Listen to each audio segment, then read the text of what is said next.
lay nuyu bu fekkee am nga quelques leeral yoo xamante ne. bon man la Modou Fall tey dama ñëwoon ci jugement bu Abdou Nguer comme niñ koy defee diirub ñu teg ko loxo ak tey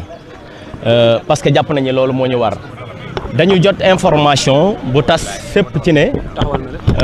jugement bi tey dañ ko renvoyé ba le 15 ba le 12 novembre plutôt ma ni demewul noonu parce que tout simplement bu ñu fàtte ne Abdou Nguer dafa amoon ñaari mandat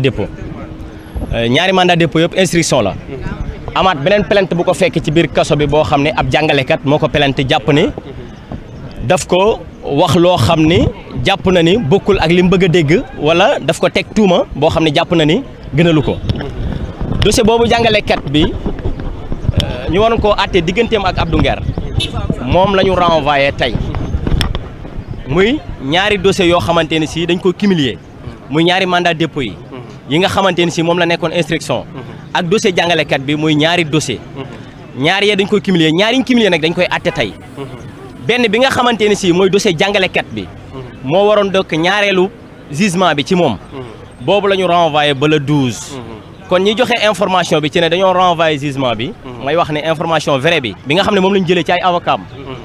mooy benn dossier bi la ñu renvoyé te boobu avocat yi ñoo sàkku avocat yi Abdou Nguer ñoo sàkku ñu renvoyé dossier boobu parce que ki nga xam ne mooy jàngalekat bi wala ay avocat am teewuñu te bëgguñu mu tardel leen moo tax ñu renvoyé dossier boobu ñoom ñu sàkku ñu renvoyé dossier boobu waaye yeneen ñaari dossiers yi nga xamante ne si procureur ci la mandat dépôt woon Abdou Nguer muy moom la tërale woon instruction te juge bi wax ni nañu ko yóbbu flagrant atte ko dossier boobu dañ koy atte tey ba tax na ay avocat am ñu ngi ci salle bi salle numéro 3 pour xaar li nga xam ne mooy jugement bu Abdou Nguer kon képp koo xamante ne si Abdou Nguer moo la yëkkati woon pour nga ñëw accompagner ko information bi nga jotoon ba tax nga dëppaatel nga ñëw fii tribunal bu fekkee jekk nga pour bëgg a ñëw ñu ngi lay xaar tribunal. soppeem bi ibbi woon maanaam compte TikTok bi kooku est-ce que mu ngi taxaw devant la barre. dégg ñaari dafa tegaloo. question bi nga xamante ne lay laaj mooy est-ce que soppeem bi ibbi woon maanaam compte TikTok bi ñoom ñaar ñoo taxaw devant la barre ou bien Abdou Nguer. voilà soppeem bu ibbi woon compte TikTok bi ñoom ñaar ñëpp ñuy jugé tey ñooy taxawandoo. parce que ñoom ñaar ñëpp la ñu woo ci tribunal bi pour ñu atte leen kon dossier boobu moom c'est sûr que ni dañu koy atte tey muy ñaari dossier yooyu nga xam ne ci lañ ko mandat dépôt woon dañ ko cumuler mu nekk benn dossier bi ko ñaareel mooy dossier jàngalekat bi boobu la ñu dàqandi ba le 12 waaye bi nga xam ne moom lañ ko mandat dépôt woon boobu dañ koy àtte tey loolu mooy li leer. voilà dossier bi ko yóbboon instruction nga xam ne moom lañ ko boole woon ak compte bi nga xam ne moom mooy compte Abdou Nguer Seul ndax dañ koy jugé tey. boobu laa wax ne dañ koy jugé tey voilà. am na solo. ok merci beaucoup. ok am na solo bu baax a baax di ko jaajëfal ci li nga xamante ne di ko jaajëfal bu baax a baax ci éclaircissement yooyu kon ñi nga xamante ne peut-être ñoo jàppoon ne li nga xamante ne procès bi dañ ko taas. gisuma ko yow gisuma ko billaay wala jërëjëf mbokk yi comme niñ ko waxandoo defe naa mbir mi leer na oui leer na waaw parce que ñu bëri dañ jàppoon ni que ni mbir mi dañ ko renvoyé dañuy dem parce que Abdou Nguer dafa bëriwoon ay dossiers yoo xamante ne dafa amoon ñaari mandat dépôt donc concernant bi ñu annulé wala sax bi ñu renvoyé ba le 12 boobu moom moo nekk dossier bi nga moom moo ko concerné ak jàngalekat bi nga xamante ne si ni mbirum diffamation wala ay kàddu yu ñu yëkkati woon teg ko ci ndodal jàngalekat boobu noonu boobu la ñu renvoyé ba le 12 bi nga xamante ni moo ko yóbboon instruction nag nga xamante ni ñu si doon tudd ay compte TikTok yoo xamante ni si ni moom ak koo xamante ni si soppeem la moo ko tëjoon compte beeg yu ni mel yooyu yëpp moom la ñuy atte tey bi nga xamante ni moom moo ko yóbbu woon instruction muy bi nga xamante ni si ni moom moo ko lié ak soppeem bi nga xamante ni moom moo ibboon compte TikTok bi donc mu nekk loo xamante ni si ni kon des fois information yi day jàll mais dañuy ñëw di wax loo xamante ni si ni xëy na du nekk loo xamante ni si lu leer la moo tax tamit nag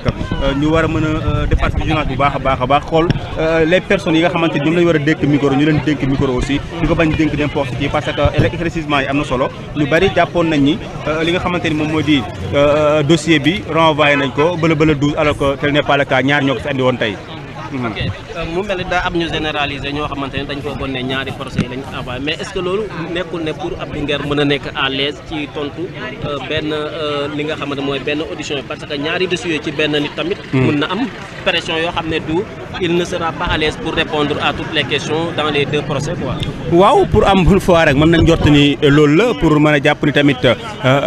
buñ xoolee ci côté bu baax mën nañ jàpp ni li nga wax noonu war na mën a nekk parce que tamit ñaari procès nga am ko ci benn ngoon yoon donc ci benn journée nga war mën a wax ci côté bi ñëwaat ci lee mën a nekk loo xamante ni xëy na pression bi comme ni nga ko waxee mën na yokk tamit leneen la loo xamante ni si aussi yu bokkul la donc tey bu ñu renvoyé bëri na le bi nga xamante ni si tey moom moo ko yóbboon instruction comme ni ko ki nga xamante ni moom moo di jegeñaalem bi nekkoon ci biir daal di waxee moom la ñu war a lijjanti tey mu nekk nag boo xamante ni si mën nañ jàpp ni sax est-ce que nekkul tamit bi nga xamante ni moo gënoon a diis aussi bi nga xamante ni moom la ñu war a àtte tey bi nga xamante ni si moom moo ko lié yóbbuwoon ko instruction man jàpp naa ni d'après ni nga ko waxee bu dee noonu la demee aussi wala ñu njort ni tamit noonu la mën a demee bu ñu amee de bonne foi donc mën nañ jàpp ni lu ñu mën a rafetlu la kon renvoyé bële pour mën a taxawal bii nii donc j'espère que loolu lu baax la et puis lu gën la aussi. espérons parce que ñaari benn bi procureur de la république dafa daal di autosaisir beneen bi nga xamante ne mais ñenn ci ay enseignants maanaam ñoo xamante ne gannaaw bu ñu leen joxee ab prime jëm ci wàllum meilleur enseignement fii nii ci Sénégal. Abdou Nguer daal di wax ne selon borom plainte bi li mu wax mu ne Abdou Nguer daf ko tuumaal que ne dafa jege nguurum Sénégal maanaam toog na at boo xamante ne jàngalewul te nit mënut a toog at jàngale ba pare. ab njiitu réew di prime les meilleurs enseignants ba pare nga bëgg ci jël première. après waa ji nag bi nga xamante ne mbir moomu xew na defut plainte mais dafa bàyyi ba Abdou Nguer ñu woolu ko ci wàllum ki nga xamante ne moom mooy Badio Camara gannaaw lu mu yëkkati woon ay kàddu dem ci moom def na 3 mois Abdou Nguer bi mu waxee loolu ba noppi mais biñ gisee ne ñenn ñu jàpp ne dañ dem ba am yaakaar ne Abdou Nguer lañ koy toppee dara amu ci après mu jël peut-être mbubboo li nga xamante ne mooy koo xamante ne dañ ko tooñ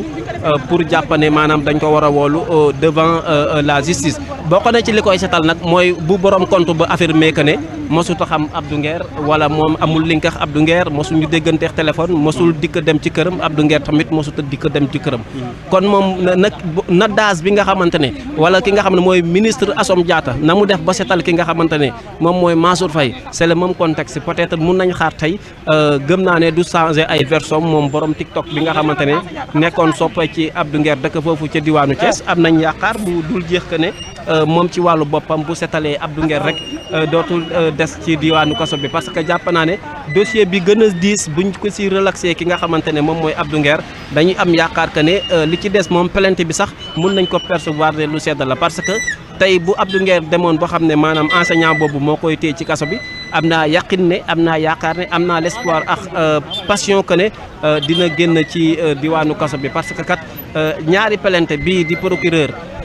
bu autosaisir directement ak bi nga xamante ne un sénégalais lambda moo daal di jël plainte def ko ci sa ndodd boobu xam naa ne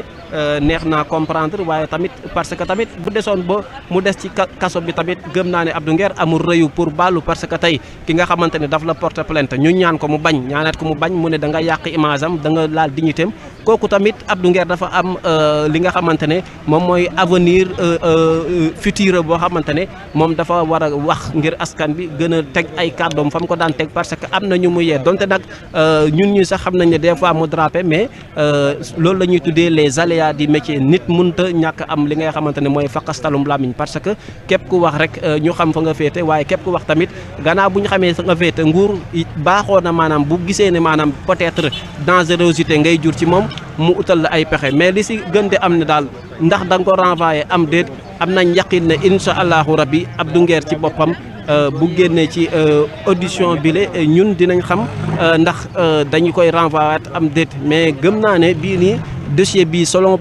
population bi pression bi ñu daal di teg ci li nga xamante ne moom mooy ci dossier bi nga xamante ne képp koo xamante ne da nga xam Abdou Nguer comme na ma ko waxee jaaykat bi tey foo jëm ba ne ko maanaam ci projet Abdou Nguer mu wax ne tur boobu de am na lu may fàttali gaa xamut Abdou Nguer ci